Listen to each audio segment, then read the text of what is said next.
We're going to have our first panel discussion, which is talking about the panel on the past. And so, what is this? The ghosts of Colorado River past, I guess? Anyway, Mike Childers will be moderating the panel, and Mike, take it away. All right, thank you everyone for joining us today. This has been a panel kind of in the making for the last half a year. Well, I guess the last 100 years now. We think about it historically. My name is Mike Childers. I'm an associate professor of history here at CSU. But more importantly for today, I am the moderator on the panel on the history of the Colorado River Compact. We have 4 panelists that will come up and give some they promise brief comments.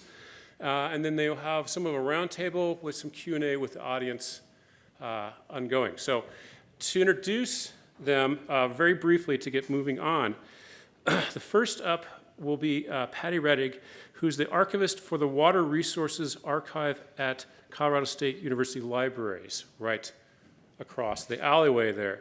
She has built the archive to hold over 130 distinct collections documenting Colorado's water heritage by engaging with the water community across the state. This involves working with people throughout the university, as well with state and federal agencies, ditch companies, businesses, and individuals. She earned her Master's of Library Science from the University of Maryland in College Park and her BA in English from Wittenberg University. She's been here at the Water Resource Archive since its beginning in 2001. Following Patty will be Lain Leoniak, which is close enough. I'll take it. This is the great thing about being a professor. You can slaughter everyone's name. Is the first Assistant Attorney General for the Federal and Interstate Water Unit in the Natural Resources and Environment section of the Colorado Attorney General's Office, which is a mouthful of a title. Lain's practice focuses on federal and interstate water matters in the Colorado River Basin. She previously was an Assistant Attorney General in the Federal and Interstate Water Unit, where her practice also focused on the Colorado River Basin. Prior to returning to Colorado, Lain was the Water Resource Manager for the city of Bozeman, Montana, where she managed the city's water rights portfolio. Following Lain will be Dr. Andrew Curley. He's an assistant professor in the School of Geography and Development and Environment at the University of Arizona, located in the territories of the Tohono, Onakom, Yaqui, and Apache peoples. He is Dene and a member of the Navajo Nation. Building on ethnographic research, his publications speak to how indigenous communities understand resources, infrastructure, and development in an era of energy transition and climate change. Then finally will be Dr. Christian Harrison. He's the author of the book, All the Water the Law Allows, Las Vegas and the Colorado River Politics, published by the University of Oklahoma Press in 2021. The book tells the history of the Southern Nevada Water Authority and the use of Colorado River water. He teaches history and government at Coronado High School in Las Vegas and is a board member of Preserve Nevada, a historic preservation nonprofit. Additionally, he is in the final phases of the UNLV Educational Leadership Master's Degree Program, which he intends to use to improve social studies curriculum in Southern Nevada. Always seeking to bring natural resource uses to a wider audience, Harrison seeks to augment Clark County history curriculum by including topics more local in nature, namely the myriad environmental and political issues facing the Colorado River and its many users. With that, please welcome our first panelist.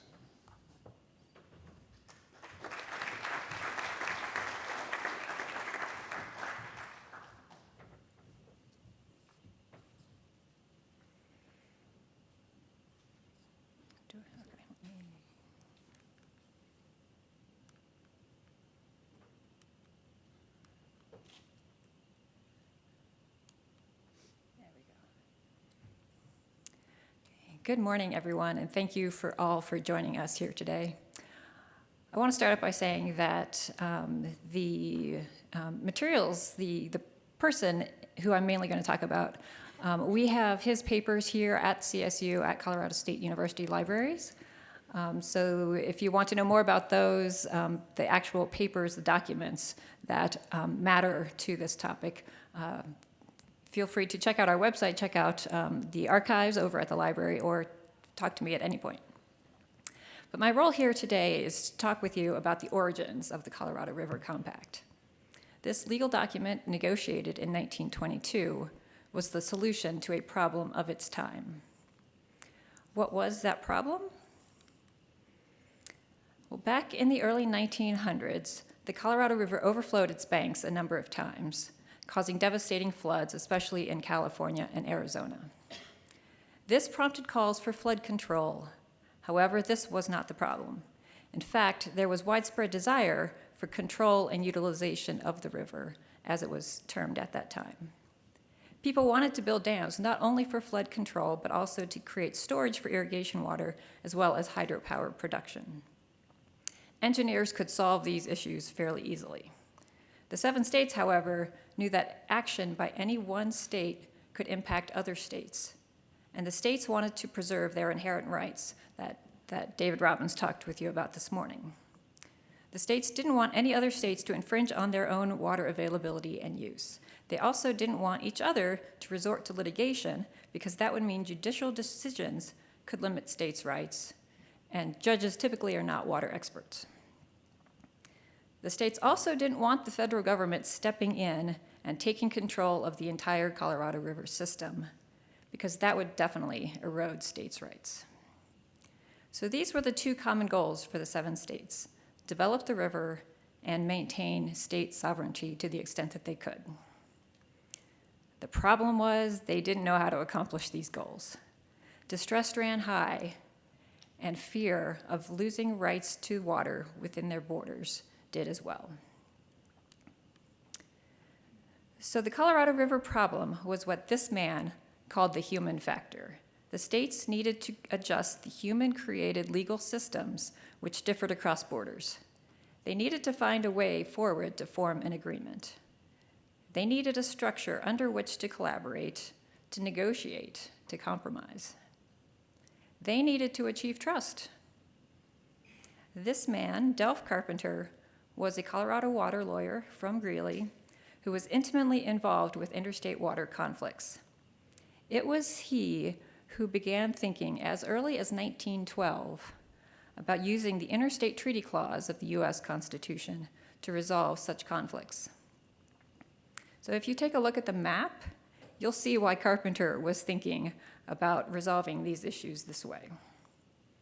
Carpenter had a unique perspective because Colorado is the state most at risk from other states in terms of water use. So let me talk to you about a few dates and events. In 1901, Kansas brought suit against Colorado in the U.S. Supreme Court over the Arkansas River. This is the first Kansas versus Colorado suit, not the later one that David Robbins talked to you about. So the first one, 1901, Kansas versus Colorado. The next interstate river lawsuit was brought in 1911, and that was by Wyoming against Colorado over the Laramie River.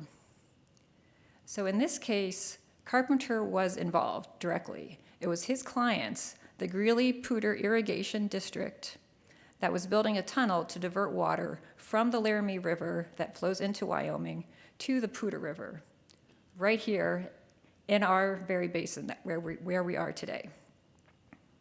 Carpenter could see such litigation happening over and over again. If you just take a look at the map of the watersheds, you can see Colorado is the headwater state. Everybody else is downstream. Everybody else wants this water. So he began thinking about how to reduce or eliminate such litigation. One more date, 1916, a group of Nebraska irrigators brought suit against a group of Colorado irrigators, and Carpenter was also directly involved in that case. There, he was able to convince both sides to work toward an interstate river compact. He was doing this in a quiet manner because there were times when he had proposed the idea publicly, only to be met with, quote, skepticism, indifference, failure of comprehension, or open ridicule, end quote. Because the compact was an innovation, because of its newness, and again, in his words. Looming over all of this litigation was the Colorado River situation. So just to reemphasize, it was the South Platte River Compact that Carpenter was working on first with Nebraska by 1920. And but the Colorado River system situation was bigger and a bit more urgent. So by the time the fateful day arrived in August of 1920, where the states were meeting, the 7 states of the Colorado River Basin had actually been meeting for several years by then. But that meeting in August of 1920 was in Denver, and Carpenter was able to attend that meeting. And it was a 3-day meeting. And everybody knew, it was widely recognized that by that time the group had reached a stalemate. They didn't see a way forward. However, Carpenter, being able to be at that meeting, he saw that it was the right time and the right place to propose his idea for interstate river compacts. He actually proposed the idea behind the scenes. Again, he had met with resistance earlier when he had done this, but he proposed it behind the scenes. It got through the resolutions committee, brought to the group at large, and they passed this resolution to pursue a Colorado River compact. They really recognized that it was the best option, if not the only option, as a way to move forward with the development that they wanted to happen. So that started in motion what has brought us here today. And I'm going to leave you with these words of Carpenter's. Compacts fix the destinies of millions of people yet unborn. They deal with the future and not with the past. I like to think that Carpenter was thinking of us when he wrote these words. He was certainly working to protect Colorado and its future water users, but he also knew that compacts would benefit other states as well. He believed he was serving the common good. Now it is up to us, all of us, to work out an innovative solution to the Colorado River problem of today. Thank you.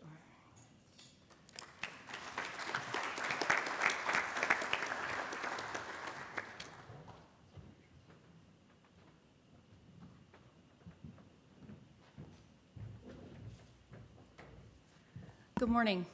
Thank you all for having me here today. It's a real honor and a pleasure to be here, be invited, and join this panel. As was mentioned, I am an Assistant Attorney General at the Colorado Attorney General's office. I have to say this. Anything I say is from me and me alone and does not represent either the Colorado Attorney General or a position of the state of Colorado. Okay. A quick quiz from David Robbins' presentation, Jennifer Gimbel's presentation, and now Patty Redig's presentation. In all these negotiations that you all have heard about in the news, how many of you understand that it is a renegotiation of the Colorado River Compact? Oh, okay. All right, a few of you. All right. Well, I will say for those of you who did raise your hands, I want to just clear the record. We are not renegotiating the Colorado River Compact. We are actually going to be negotiating management of certain elements of the river and operations of the reservoirs, specifically Lake Powell and Lake Mead.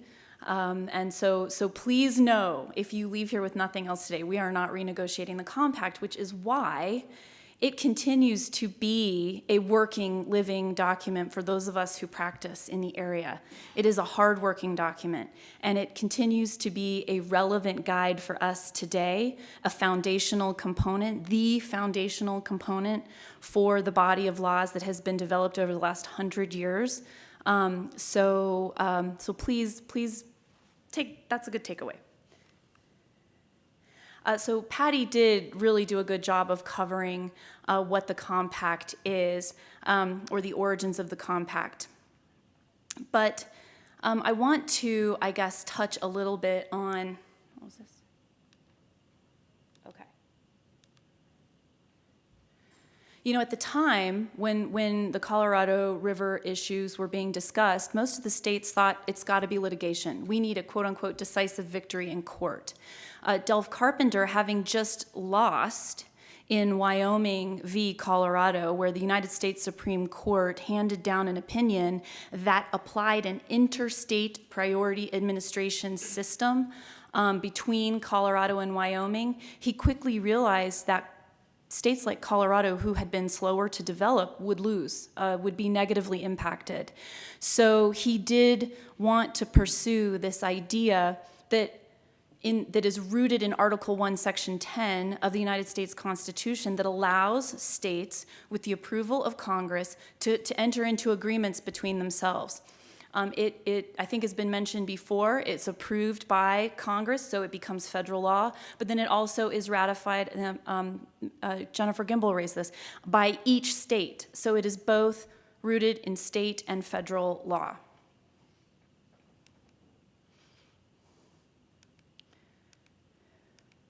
So why did Delph want to pursue a compact? First and foremost, he looked downstream and he saw the monster that was California developing incredibly quickly. And he realized that if an interstate priority administration system were imposed in the Colorado River Basin, states like Colorado would again be harmed, and their development could potentially be curtailed.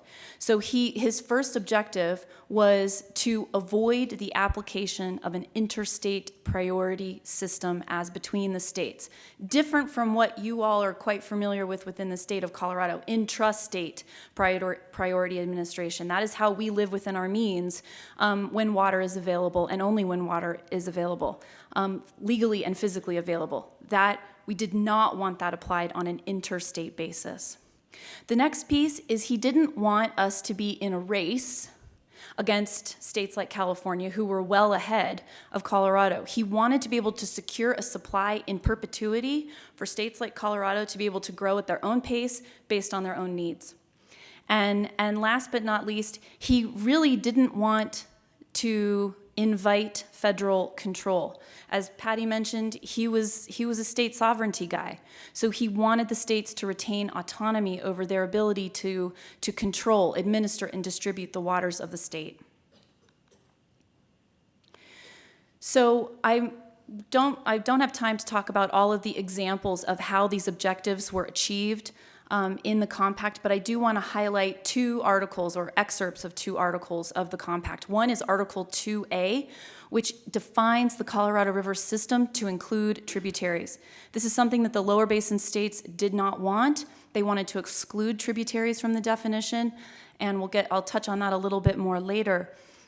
The upper division states, Colorado, Wyoming, Utah, New Mexico, felt very differently because our entire states are made up of tributaries to the Colorado River. So we thought it was only fair that both basins would have their tributaries included. I want to move to Article 3 and only a few of the provisions of Article 3 that we really think are critical. First and foremost is Article 3A. That divides the water between two basins. They could not agree about dividing amongst the states. So they said, all right, well, we'll just divide it amongst the basins and let them figure out how to apportion it amongst themselves later. So between the two basins, 7.5 million acre feet for beneficial consumptive use in perpetuity. This was hugely important for Colorado and the other upper division states, again, to avoid that application of an interstate priority administration system. Article 3B allows for the lower basin to develop an additional 1 million acre feet. We call this, in many of the states, upper division and lower, the tributary problem. Arizona might have a different view. But this was in response to Arizona wanting the tributaries to be excluded because they believed that the Gila River alone yielded 3 million acre feet. Well, if you subtract that from the 7.5 apportioned to the lower basin, that only leaves 4.5 to be divided among 3 states. And they were concerned that this was going to not be a non-starter. So they wanted the tributaries to be excluded. This was Nevada's compromise, actually, to the issue, to say, all right, we will allow Lower Basin to develop 1 million additional acre feet. Arizona thought this was a blow because it was a third of what they thought the yield of the Gila alone was, but they couldn't generate support from any of the other basin states for more. So that is 3B. 3C is the obligation to Mexico. While there was no treaty with Mexico yet, they knew it was going to come. The public record is a little thin, and that was because of concerns, particularly from the federal compact commissioner, Herbert Hoover, his concerns about this record of these discussions, which were extensive, harming the United States in future treaty negotiations. So that record was actually largely expunged, and much of the resource that we have for the Mexico obligation discussion is from Delph Carpenter's papers. But what we know is he believed that Mexico needed to be treated fairly, and that that water, because of the analysis during a very wet period, they did in fact believe that there was plenty of water above the 16 million acre feet that had been apportioned among the two basins, that there would be, that water could come from surplus. So anything that was above that 16 million acre foot apportionment was to be provided to Mexico, could be provided to Mexico, and that included the lower basin tributaries as well. Article 3D is hugely important to us, and I do want to very respectfully correct alternate Commissioner David Robbins, and affirm Jennifer Gimbel's interpretation and read. It is not a delivery obligation. It is what we call a non-depletion obligation. The words there are incredibly important to the Upper Basin in achieving some of Delph Carpenter's objectives.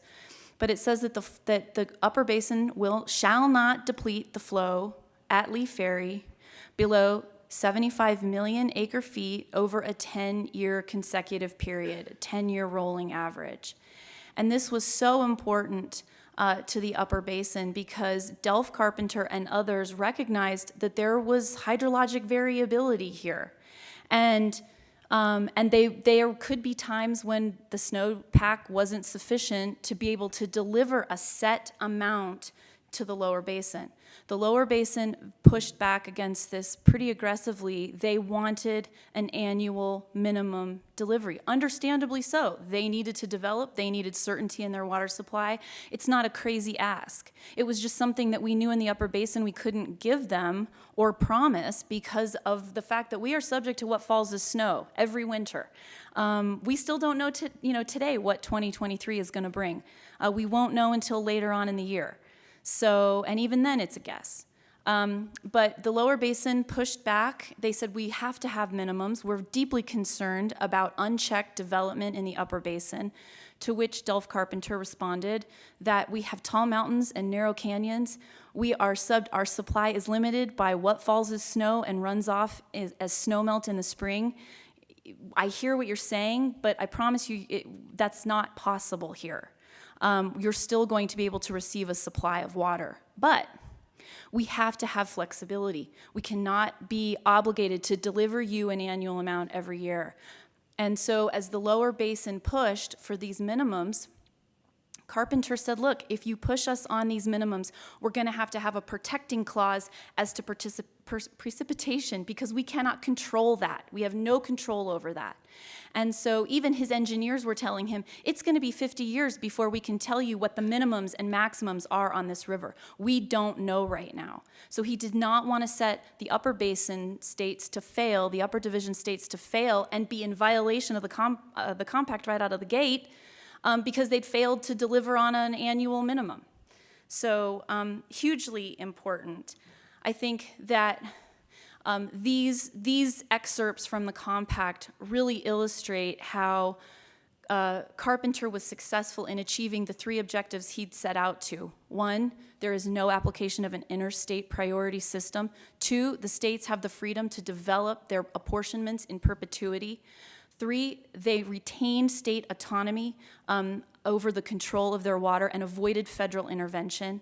And then he also created something else. They also created something else with this document, and that is to a foundation in which to build interstate comity, relationships to get together to talk about problems before you litigate, consultation, collaboration, which has allowed for the development of this body of law over the last 100 years called the Law of the River. People like to say that the compact is too rigid, that it no longer functions well.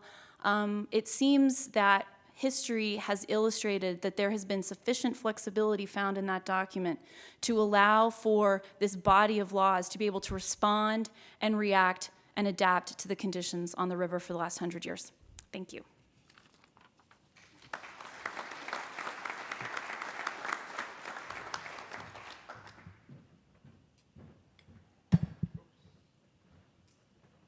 I up next? So I have that right? Okay. Cool.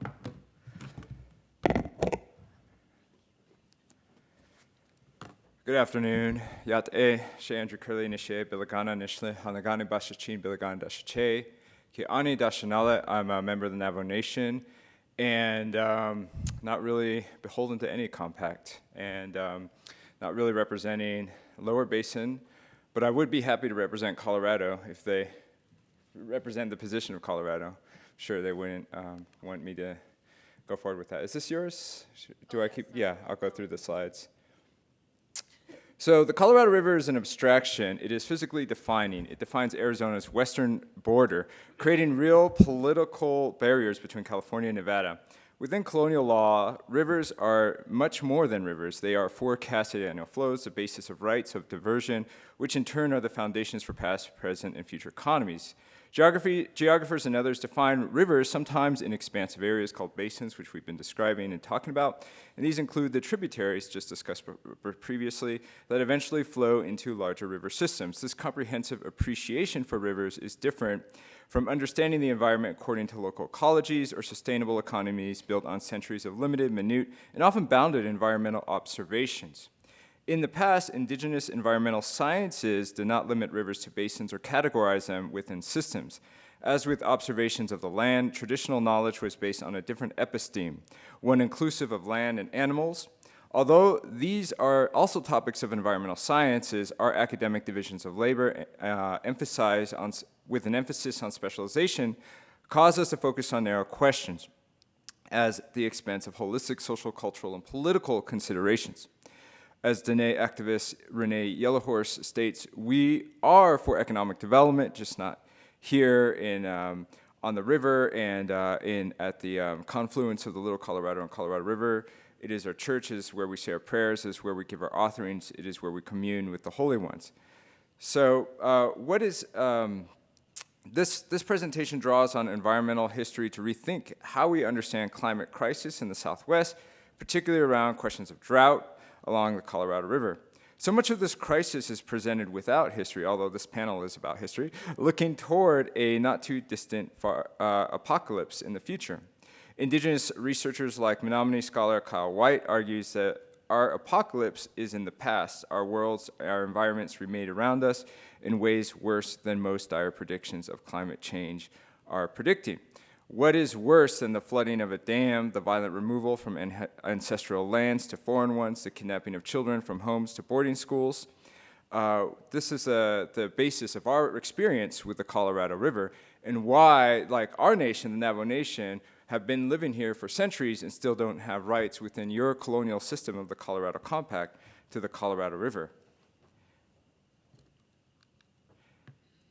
As we've been talking about, water levels in two major reservoirs, Lake Mead and Lake Powell, have declined to historic lows, triggering BOR to issue mandatory reduction in water use to lower basin states, primarily Arizona. Resources are markers of today's climate. These are markers of today's climate emergency. Unexamined in this discourse is the role of dams and reservoirs in generating dramatic social and environmental change in the region. For indigenous nations, damming of perennial water systems was world-changing. As much as lines on a map demarcate settler space from traditional homelands, dams become the concrete manifestations of colonial ambitions, complete with ontologies of nature and space and ideologies of progress and modernization that amplified colonial difference, racial capitalism, and concretized settler communities, such as Fort Collins and Denver. But I'm going to be focused on Arizona. So this is a picture I took flying in southern Arizona, and you can see just how dramatic the environmental change and transformation is with the diversions and damming of the Gila and Salt River in this part of the country. And what is interesting to me, already being on this in this conference, is that you're talking about 30 federally recognized indigenous nations in or around, as part of the Colorado Basins, so-called. 22 of those are in Arizona, and only 2 are in Colorado. So there's a different kind of relationship between tribes and the state with Arizona, and that has bearing on this larger question of the future of the Colorado Compact. What I like to focus on is the ideology, the way that people were thinking about the environment, and what was the basis, what was the cultural understanding of white people coming into this region and transforming the environment for their benefit. We take a look at the state seal of Arizona, and we can see that the ideology of environmental transformation for white settlement is evidenced in this seal. It highlights dams, cash crop agriculture, mining, and cattle. You can look at your own state of Colorado, and much of the same representation is there. I think Nevada has like a home site. I was looking at this morning, so I was like, hey, what are all the other state seals doing? Oh, it's much of the same kind of colonial tropes. Where's my quote? Hey, my quote disappeared. But I have a quote where it was on a white background, and with the transformation, the quote disappeared. But Theodore Roosevelt, when he was instrumental, as many of you probably know, in passing the Reclamation Act, and in this, he talks explicitly about creating bringing water to settlers, specifically using the term settlers in arid regions. And in his mind, in the mind of many state planners, both in Colorado, Arizona, and on both sides of Lee's Ferry, you have people imagining who's benefiting as white settlers coming in, ignoring and not including and sometimes displacing the indigenous nations. One of the clauses in the Colorado Compact we're not talking about, maybe we will later, is this document has no bearing on the federal government's obligation to tribes, but doesn't do anything to realize those rights.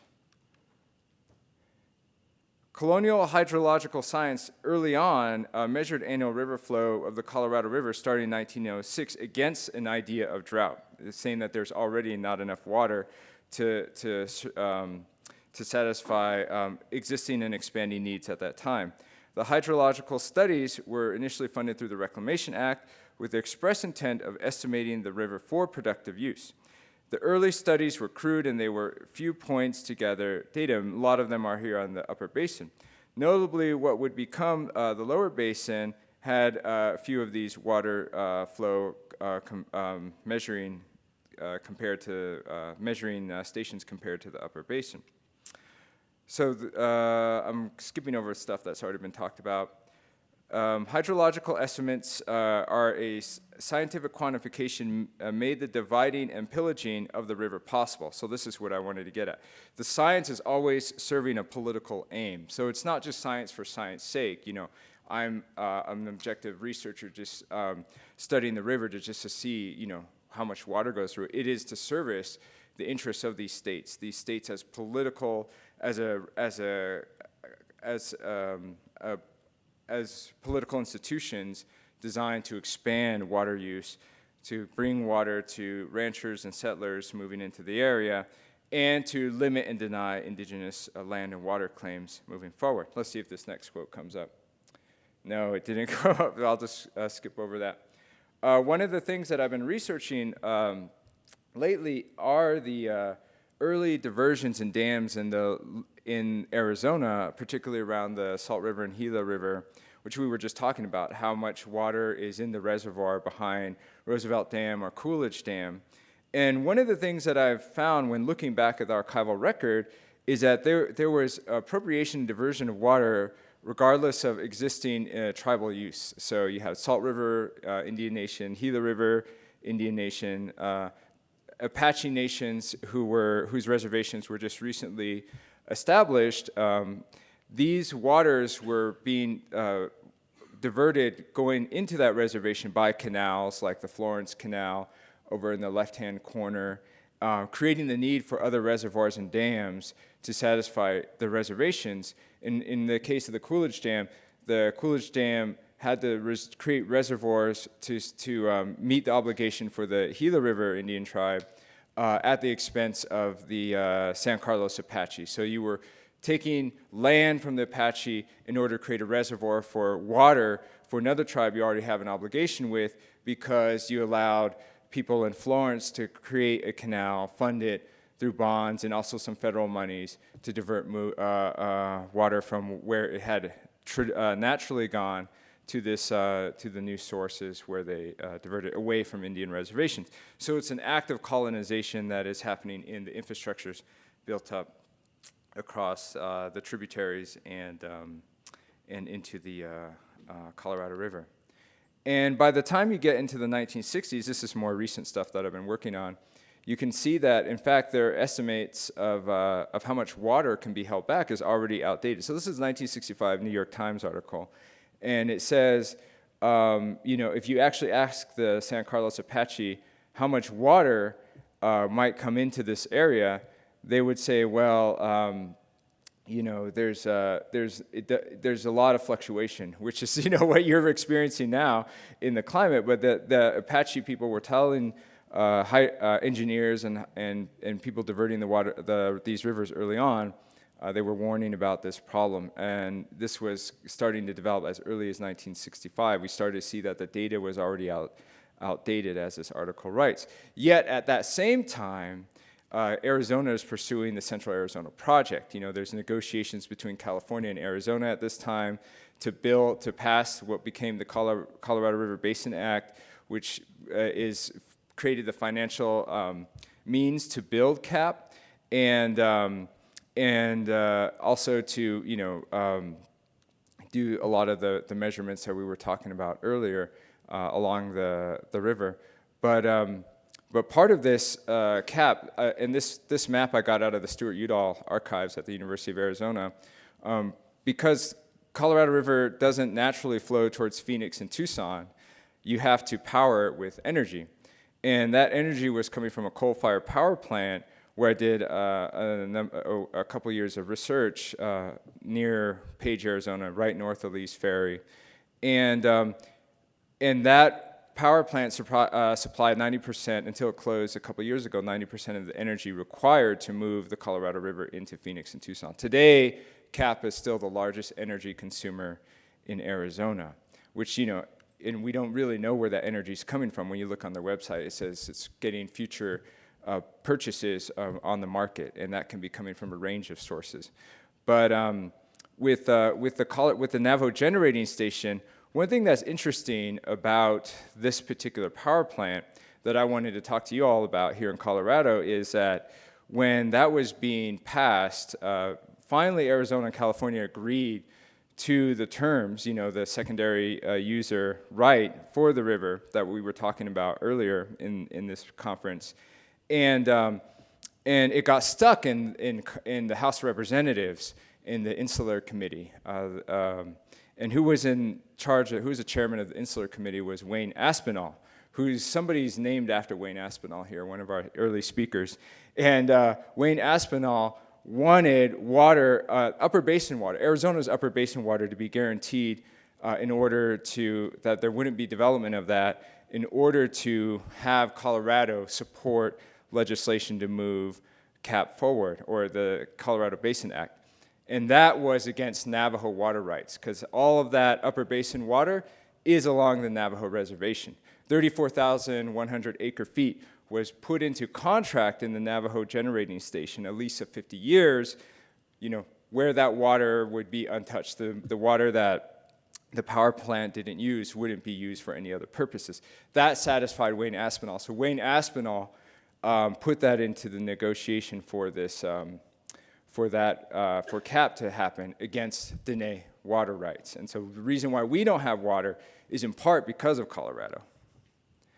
Anyway, I'm over time. Here, I finally got a quote, and it's this kind of represents some of the ideologies. This is an early Arizona writer coming out of a 1947 Arizona Highways magazine. And it's really interesting to me because, she's talking about like the destruction of the river, and using kind of a problematic analogy to slaves' revenge, but saying that what the victim may be planning to do someday, the victim being the Colorado River, to the Boulder Dam project is no concern for several generations. That was in 1947. Obviously, Geisy Smith died in 1964, but are we of that generation where you're getting the revenge of the Colorado River for all of the destruction and harm you've caused it? Anyway, if we have time, I can talk about the Indian water settlements. 10 years ago, I was outside of the proposed water negotiation between Kyle and McCain and the Navajo Nation and the Hopi tribe in Tuba City. And I just want to leave you with this series of a counter-ideology, a counter-mural, a way of rethinking the environment. This is a mural in downtown Phoenix that was done by Native artists, both Navajo, Tanadam, and I think they were just Navajo and Tanadam artists. And it's talking about resources and extraction and environmental harm that Arizona has done to indigenous lands.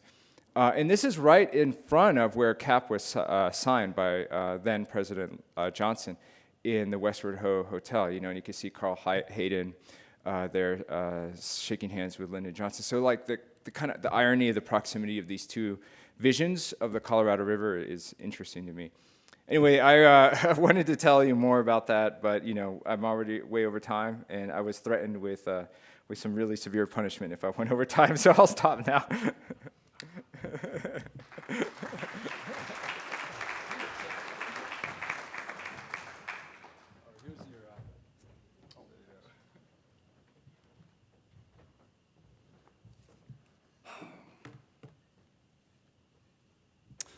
Hi everyone, I am Christian Harrison. I'm here to talk to you or give you my insights on Colorado River politics from a Las Vegas perspective. Las Vegas is different. I know this is shocking to all of you, but this difference is based on more than simply gaming and other totally to semi-legally sanctioned activities. Las Vegas has always occupied a unique position within the Colorado River Basin. Never totally an upper basin state, never totally a lower basin state. Its interests have long rested outside the socio-political context of the rest of the Colorado River Basin, and its economy has always been less diversified and had a lower population than the rest of the basin for most of its history. Consequently, it has always struggled politically against its basin neighbors. And for much of that history, Nevada has had an us versus them mentality with respect to Colorado River politics. So I have a gigantic poster of this on my wall, and it just helps frame the issue for me as I write about Las Vegas and the basin.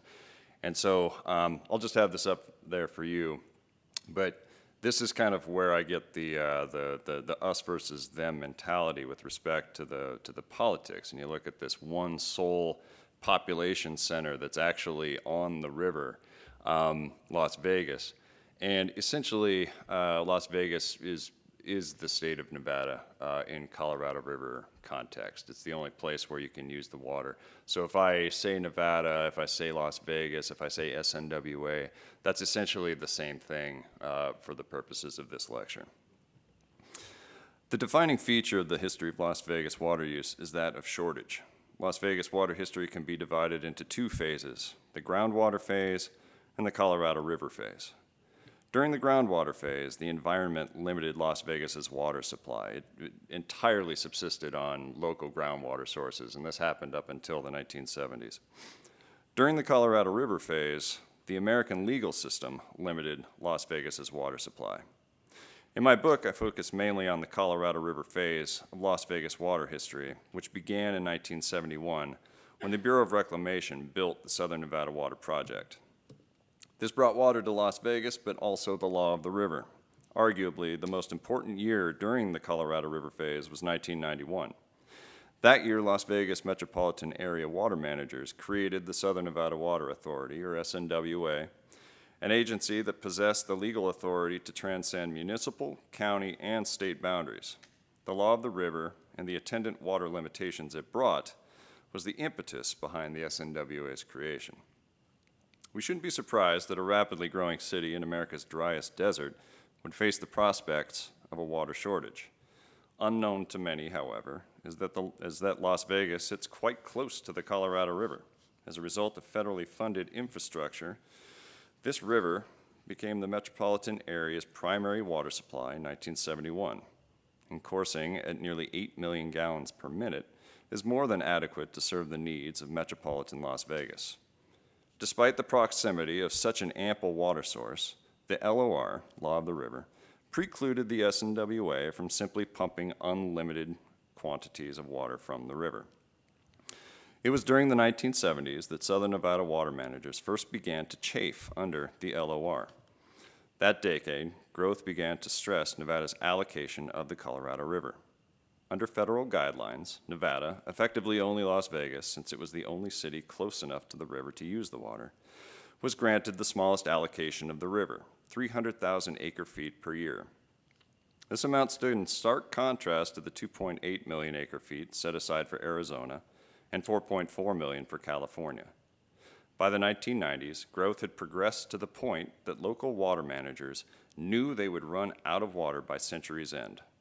With no other resources to fall back on, local water managers began to grow desperate.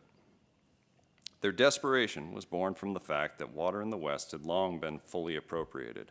By 1991, there was nothing left. No local water source except for the Colorado River remained for the SNWA.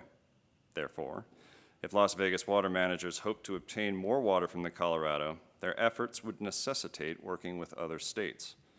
Coalition building based on seeking common interests was the ideal strategy.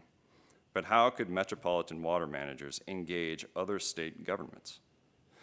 They knew they could not do this operating at the municipal level. They needed to elevate their political standing to be able to negotiate directly with state agencies in other basin states. In order to obtain this power, however, the SNWA would need authorization from the state. Officials with the SNWA therefore launched a campaign in 1993 to restructure the Colorado River Commission of Nevada, or the CRC, the agency within the state executive branch formally charged with overseeing the state's interests on the Colorado River.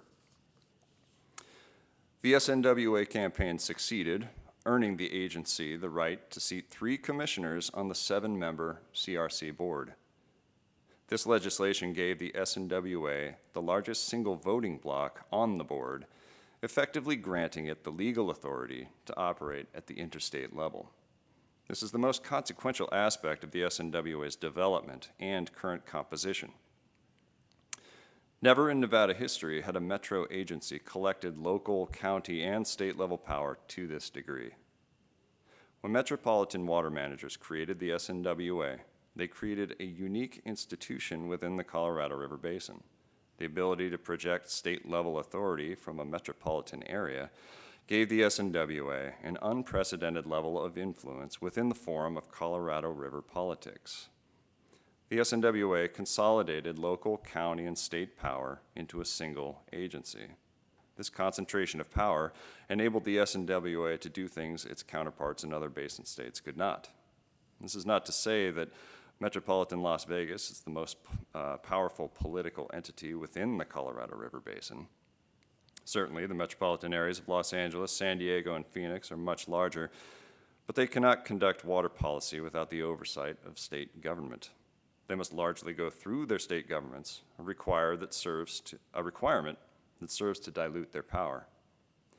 Las Vegas does not face this issue and is therefore freer to act in its own interests when it comes to river politics.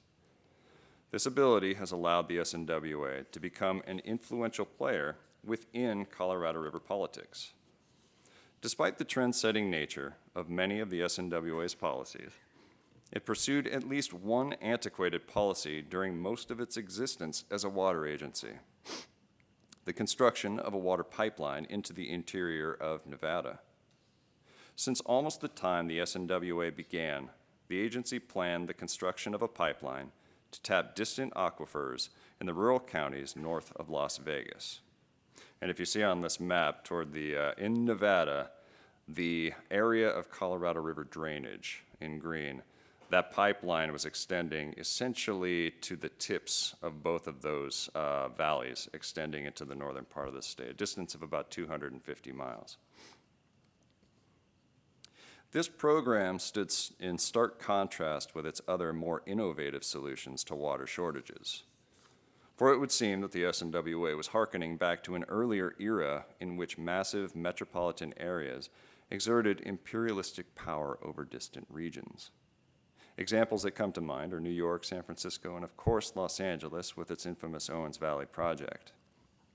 The language used to describe the SNWA's interstate agreements, trend-setting, visionary, innovative, speaks to something new and exciting, while the words used to describe its pipeline project, obsolete, imperialistic, tyrannical, could come from the pages of a newspaper over 100 years old. Pursuit of this pipeline, however, appears to no longer be an issue. In March of 2020, the 7th District Court of Nevada ruled that the SNWA did not follow proper legal procedures in some aspects of its pipeline project. This effectively brought the campaign to a halt as the SNWA board voted to abandon the project a month after the court's ruling. The Nevada judiciary essentially forced the SNWA to revert to the policies that contributed to so many of its earlier successes: a commitment to collaboration and emphasis on common interests. Given the SNWA has had over 30 years of success with this model, the board was confident it could get by without the pipeline moving forward.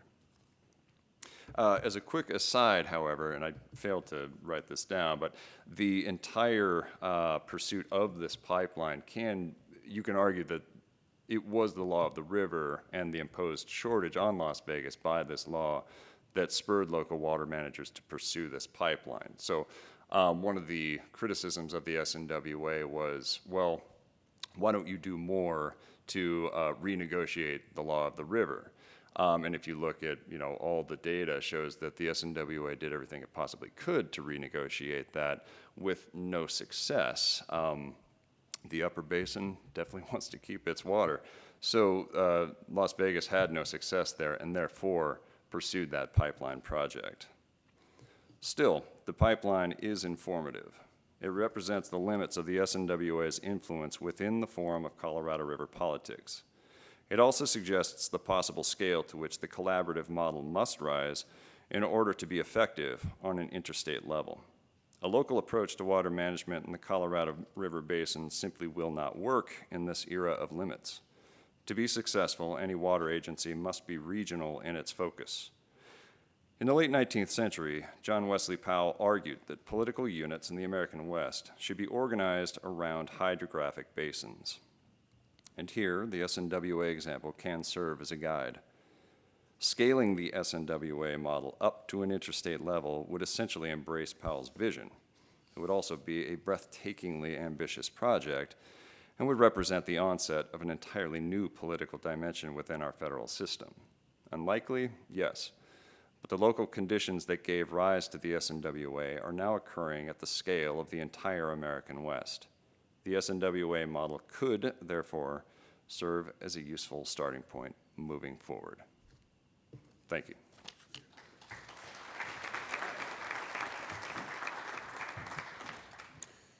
Do we have some time for questions?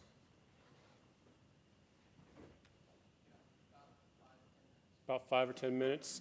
First of all, I want to ask if any of you have any questions for each other. That was our initial agreement, or do you want to turn it over to the hordes? All right, the hordes. Yeah, any questions, please? They nailed it.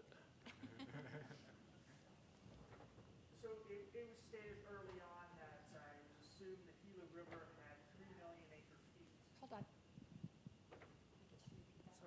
it was stated early on that the Gila River had 3 million acre-feet that wasn't to be shared.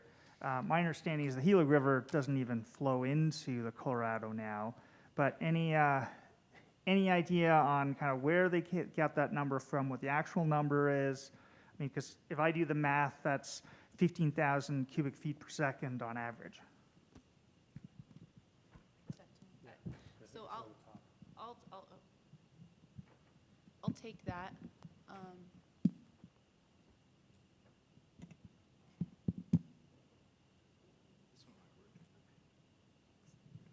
Hello?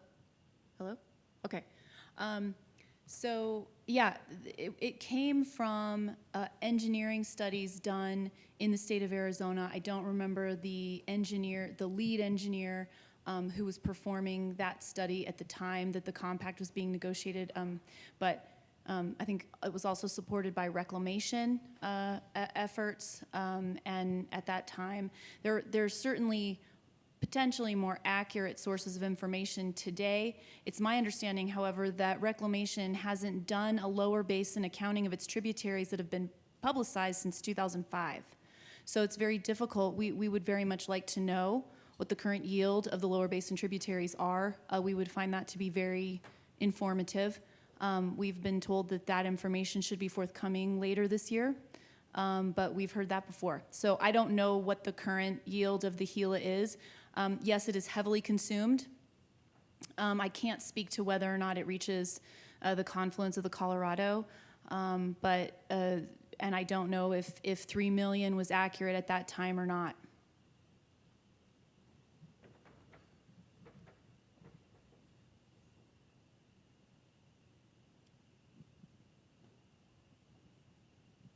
Please.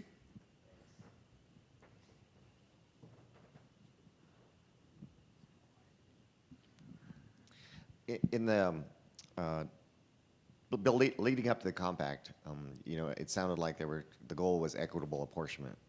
And so does the record show at all, was there discussions about basing it on percentages rather than flat numbers? And if so, why they didn't go that way? Yeah, there were discussions about lots of different approaches. They initially wanted to apportion all of the waters among the 7 states, and that got them nowhere. And the lower basin absolutely was pressing for this application of an interstate priority. So they felt that because they had developed early and had needs already, that they should have that water first and be guaranteed a source of supply for those needs going forward. I don't recall reading that there was a discussion about percentages. I think that certainly was an outgrowth that manifested itself in the upper Colorado River Basin Compact, because I think they saw, and that's a percentage, it's a moving target. It's a percentage based on water available each year. So it's not even, for Colorado 51.75 of 7.5. It's only if that's available. So, but yeah, I'm not aware that they had explored percentages, but I am aware that they, oh great, okay, I'm gonna pass it to Patty. Yes, in those Colorado River Commission meetings, they did actually discuss percentages as a way to divide the river. And I can't remember exactly why they didn't go that direction. My guess based on what I remember is that the percentages wouldn't provide that certainty that they were all looking for. They wanted to know how much water they would get year by year because they were going to base development on those water allocations. And I will add that the minutes of all of the Colorado River Commission meetings are available online. It's some 800 and some pages if you want to read them, but they're there for anybody to read.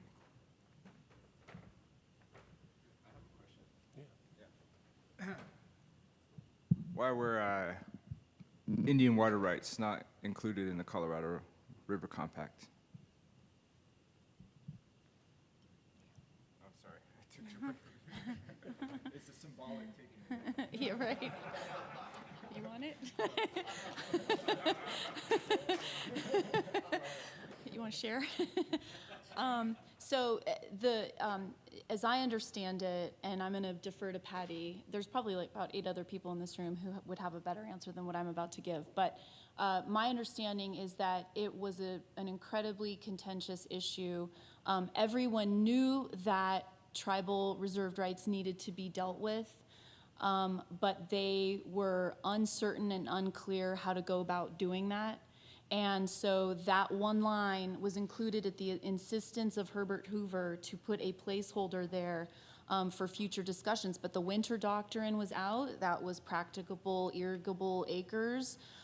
So there was this precedent out there that they knew there was going to have to be allowance for tribal reserved rights, but they, I think, were concerned that going there would derail their progress, which had already been derailed in 5 different other ways. So it was a passing of the buck, I guess, for better, for worse, for worse. My question goes right along with that. As far as the indigenous tribes, if they had representation at a federal level, is there any possibility of consultation with the tribes? In particular, the San Luis Valley, I only have a Colorado example, but the history shows how the indigenous tribes used the water off the mountain all the way into the valley to grow crops, and everything worked well until the white settlers came and cut off all the way down and claimed ownership all the way down to the rights. Is there any way that you see the damage being undone by what we've done with the dams, Is this for me? et cetera? Oh. Yeah, I guess. Yeah, I'll try to be quick. I think a lot of times the states feel like they're representing tribes, but what I observed is that the states can be hostile towards tribes. In the case of in Arizona, Kyle was trying to push the Navajo Nation, and actually took out an agreement between New Mexico and the Navajo Nation over water from the San Juan River. There was actually interbasin transfer of water that was part of the 2005 San Juan River settlement, and Kyle took that out. You know, New Mexico was okay with it. Kyle took it out, saying you're not going to get any water into Arizona communities on the Navajo Nation until you settle your Little Colorado River rights and your Colorado River rights. So often you see the states, you know, being hostile towards tribes on the issue of water. So they'll go up to, you know, other communities and say we're representing tribal interests, but when it comes down to negotiations with tribes, they will be adversarial, and that's inherent in the system, right? One other thing that's interesting is like all of this water is given to the states, you know, by the states themselves for future growth, right? When it comes to thinking about Indian water settlements, it's like, what can you prove that you used or have used in the past and then up to today?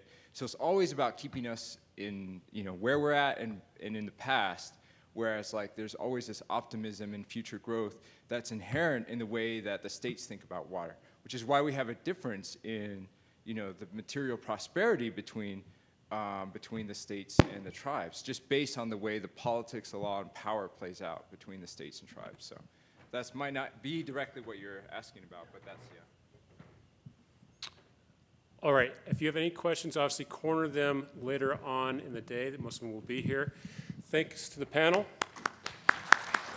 and enjoy the rest of the day.